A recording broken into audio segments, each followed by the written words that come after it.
My name is Marcia K. Ellis. My name is Judy Wellington. I came to England in 1961 and I've lived in this borough ever since, apart from the years when I went to live in Jamaica.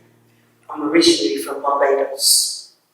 My name is Alison O'Connor, and my heritage is British, Jamaican. Hello. My name's Joy Doyle. My connection to Ealing is now I live here with my family, so we've lived here for the last 15 years.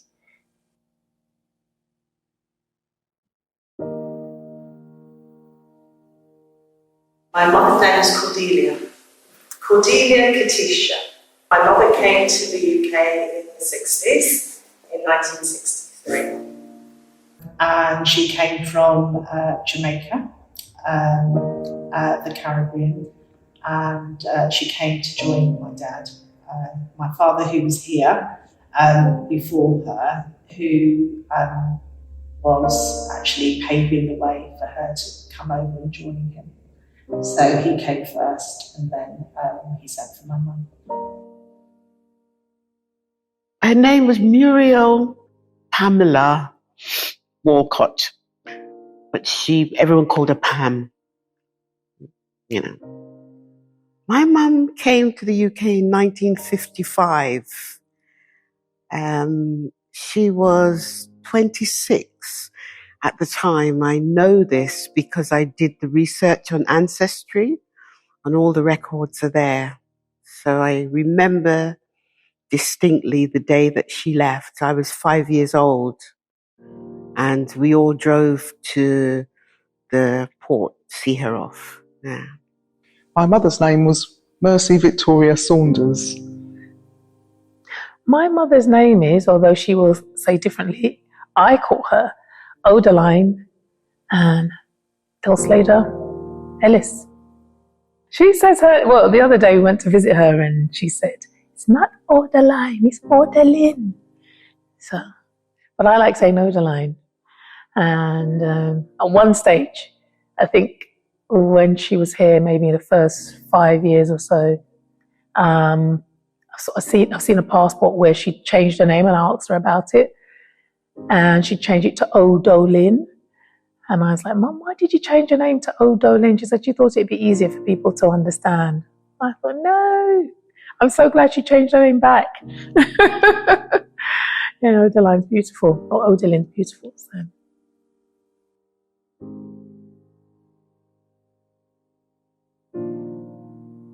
So she came over in 1956.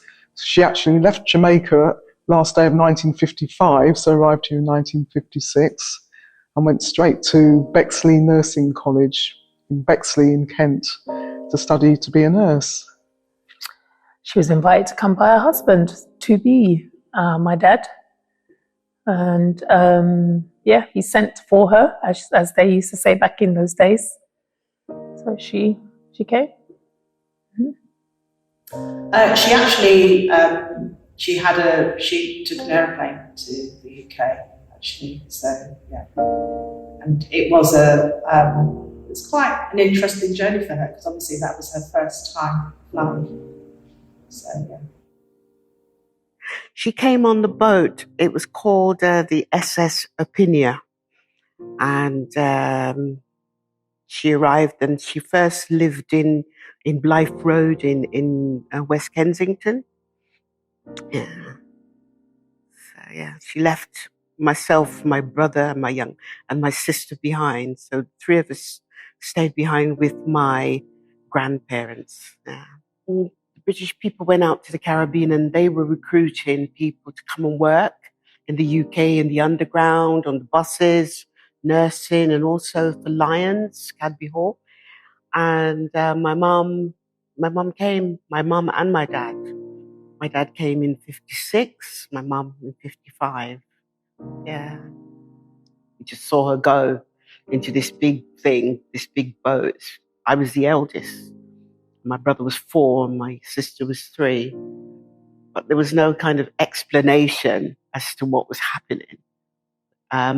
Everyone was just upset So, yeah, so that was the first time.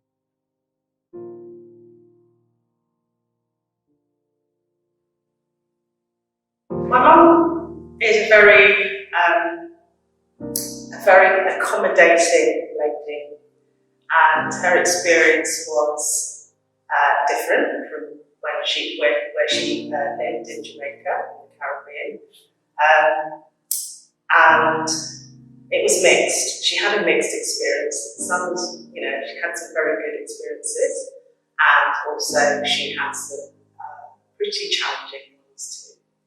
So that's kind of interesting. I think the first thing was the weather. Found it a little bit cold. She tells me the story about one day going out and seeing blue skies in the winter and thinking, oh, it must be really hot, and stepping out in her light clothes and then realising that it's absolutely freezing and having to go back and change and put the layers on. But one thing she did mention was she didn't realise how hot it got in the summers. So she'd been told that in the UK there are no summers, it's always cold. So the first summer she was here, she actually had to make some light summer clothes all of a sudden because she hardly had any. But she adjusted eventually, but she definitely had some good thick woolens. She loved London. She loved the UK. That became very evident to me when she retells her explanation of why, when I would ask, or when we would ask, Mum, where is Dad? Why is Dad not here? And she said, oh, Daddy didn't like England. He experienced a lot of racism. He was very unhappy here. And he basically said, I'm out. I want to leave. I'm off to America. And he said to my mother that when he gets there, when he's settled, he'll send for her. And I remember my mum saying on many occasions to us and other people who asked that she said she would never come, she would never go. She doesn't want to go and live in America. She's happy in England.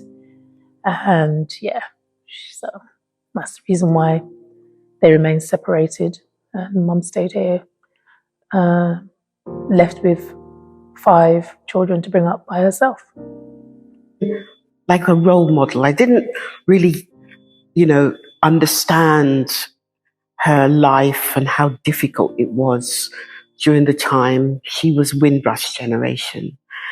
And she would go to work and put up with so much racism and abuse. She worked on the station as a station woman at first, and she had to put up with so much that when she'd come home, she'd be really angry and tense. But it wasn't until we grew up they would talk about their experiences. My mum and a lot of her friends that came up on the boat with them, because they would often have to live together at first in one room, and some people work nights, some people work days. And when she lived in Ladbroke Grove, she talked about being chased by the Teddy Boys, and she thought they were going to kill her. And she remembered us, and she stopped, and she said if she was going to die, she was going to take one of them. So she stopped and got a bottle. And then they stopped. And it was like, it diffuses the whole thing. But though, you think about that. She was a young woman in her 20s. And she had to face all of those things. And I think that her ceiling was like our floor. She created a platform for us because she always said, education, education, education. And, I really remember all the sacrifices that she made for us in the same way that, we make for our children now. Yeah.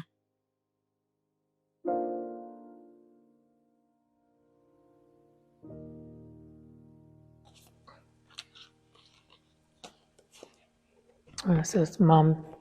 It's like 70s. Lovely.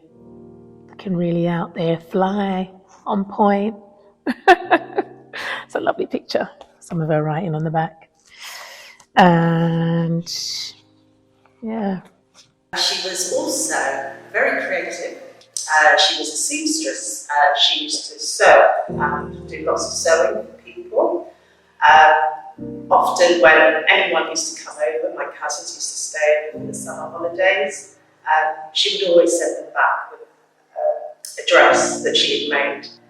My mum had real epitomes of elegance, and that really showed through lots of her clothes, her style, and she really kind of made those images in her head. She used to sew from her, from her head, really. She never actually used patterns or anything like that. So she was quite raw, but she was very perfected as well. Very organic. This one is one of my favorites. It's my mum. She actually went back to Barbados in 1998 after living in Hanwell from 1964. She went back to Barbados in 1998. So this is her relaxing in her sitting room, in her drawing room, as she called it. And you can tell it was a Sunday, so she's got a hat on. So she must have just been to church in that one. My mum was very, very stylish. She would wear, those jumpers with the matching cardigans? And she would wear suits. At the time, they were Burtons, and they were tailors and in West Ealing. And you could go with your fabric, or they would have the fabric and have suits made. My mum dressed like the Queen. She was that generation. And she would wear beautiful scarves, tied back, long duster coats, and long skirts, or straight. They called them hobbled skirts. Very straight, very, very stylish, wedged heels. Well, these are some of the things that a couple of things she made.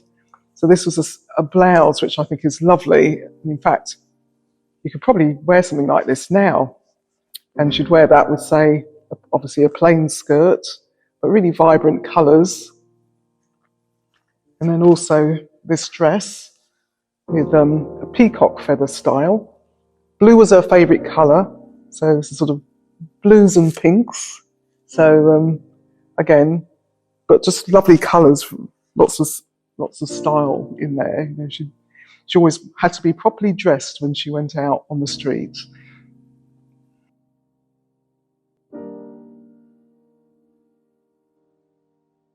My mum was very green-fingered, and she would know exactly what to do to make sure that they grew very well. My mum also had a wonderful garden in Jamaica, and she won a show for her garden. It was so beautiful. She had a particular flair for particular colours, and my mum used to cheat, so when she used to get a bunch of flowers, she used to root them, and they used to grow in her garden. So she had lots and lots of colour, and it was very vibrant and colourful. And she had a particular kind of love for roses, and particularly hot pink. And she tried to get those pink roses going, and she sure did. Everyone used to talk about her garden, how beautiful it was, and how wonderful it looked, especially during the summer. My mum used to sew.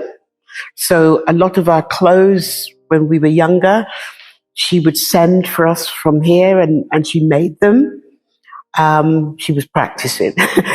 But she enjoyed sewing. She loved knitting. She taught us all to knit. We used to knit our school cardigans. She loved cooking. My mum loved jokes. She loved people coming round, and they'd make loads of food, particularly fried chicken and cakes and stuff. And they'd be laughing and joking through the night. And then mum in her nursing uniform. And then mum again out for the day there, and also there. So she would have made most of these clothes herself.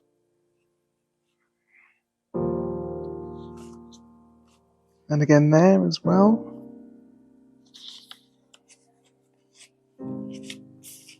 And again, I do like that one of her. So very stylish. She's got a scarf tied around her neck as well. She always loved her scarves.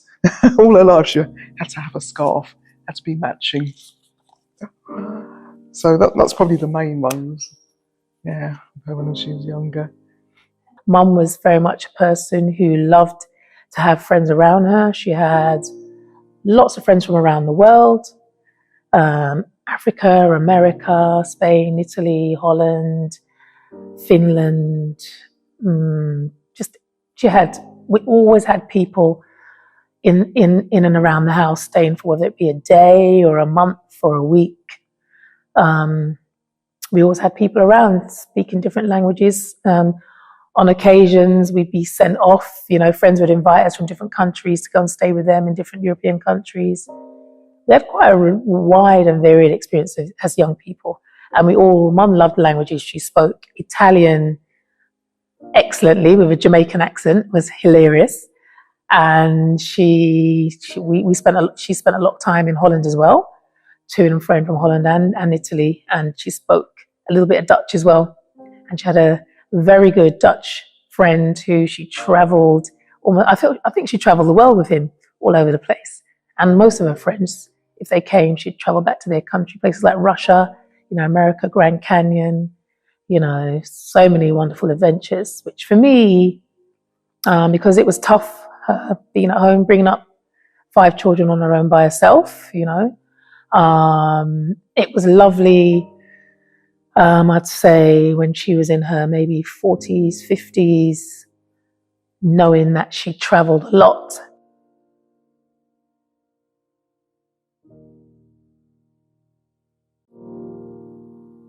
She would cook as though she was cooking for the whole street.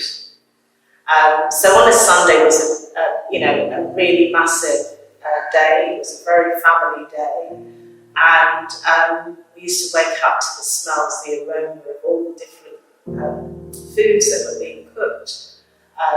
She would cook breakfast, she would cook lunch, and she would cook dinner. And she would literally stand there and cook until the evening, from the morning until the evening, until she was absolutely exhausted and couldn't cook anymore. But my mum brought one of her favourite pots back from Jamaica, which was a Dutch pot. And in that pot, she used to cook the most pure, perfected foods that you could ever imagine. She preferred to cook from her organic produce in the garden, and she also cooked lots of things that she wasn't used to, and she also enjoyed cooking English food as well. So she kept her Jamaican heritage. She would cook all the Jamaican dishes, but she also tried. She was always up for trying different things, and she was quite versatile and flexible with her cooking as well, every single time. I'm so happy to say that I actually spent a long time, probably the longest time with my mum and the nicest time of her life, being able to kind of relax and share lots of her recipes, lots of her traditions, and her pot. I actually managed to inherit that too, and I still cook in it today. Which is really pleasurable. And every time I cook in that pot, I remember my mum, and I remember all the recipes that she has shown me, and the particular ways in which to do things, and obviously to get that perfected dish each time. I think my mum had I'm just thinking now about the great influence she had on my life, because my mum as I said, she used to write to us all the time. And she'd always write, "What are you going to be when you grow up?" And of course, the headmistress at my primary school, where I went to school, she was my role model. She was really posh, and she spoke really posh, and she would emphasize her words and use her hands and everything. And the children were in awe. And, I grew up in the colony. I grew up in Barbados. And I said, I'm going to be a headmistress. So my mum always wrote to me as dear headmistress, always. And when I set up Lifeline Learning Centre in Hanwell, and I was principal, my mum came in one day and she said, do you remember as a little girl, you said you were going to be a headmistress? Well, here you are. And I remembered and I thought, wow, so yeah, I think about her now. Well, she always said that you should be smart. Anyway, whereas when you're going out and dressing up, and always be aware of your sense of fashion and style. I mean, she just had such an interesting clothes. I often think if she'd been born in another era, she would have probably either sort of studied something like art and textiles. I think that was her real thing. When I was younger, she used to sketch a lot, just pencil sketching. And in her later life, she took art classes. So she was really into that side of things. And I guess as well, she instilled into me about the importance of education and professionalism. She was very much an advocate of women having education and making sure they are able to have a profession as well, to have qualifications. She said it shouldn't just be a man's world, sort of women can do just as well. So she really instilled that lesson into me as well. So yeah, and although she was a very quiet, lady, she did like to be around people and enjoyed people's company, and she was very long lived, so she was relatively healthy, and so my mum lived to 100 years old, so she did really, really well, yeah. So I used to think that most of the creative elements were attributed to my father, but I realized along the way that, creativity is in every shape and form, homemaker, the way you dress, the way you comb your hair, the way you style yourself, the way you speak, the way you sing, the way you dance, the way you express yourself, things you buy, whether it be, the way you make your home or, the clothes that you wear, your choices in life, just the way mum baked cakes and, laid a table and the stuff that she'd buy to make sure everything matched and looked beautiful. I realized that I have all of that from my mother, and probably all of us do. And I realized that it was a two-way thing. The actual art of sort of creating aesthetically from my father, and, the sort of natural life creative element from my mother. Massive inspiration. And I realize that more so now that she's not around us every day. I miss to recognize those things that were very poignant in making me sort of multi-talented and a multitasker in so many areas of my life. Being able to juggle and keep the house clean and keep your kids clean and keep your children well dressed and well turned out, and yourself, and manage on a shoestring budget all day long for years and years and years. Those were amazing talents.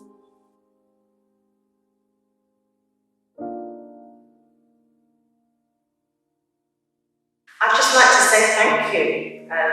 Thank you for your epitomes of elegance, patience, purity, and complete love.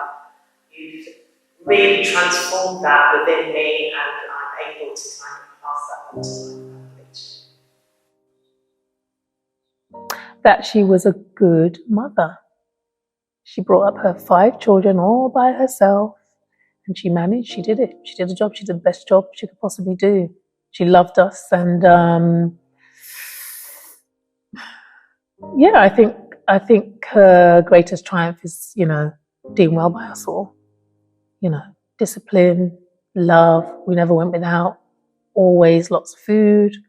Always, lots of fun times. She looked after us very, very well. We were happy. Oh, first of all, how much I miss her. How it's nice to have these photos to share her legacy with somebody else. She'd be really pleased about that, actually.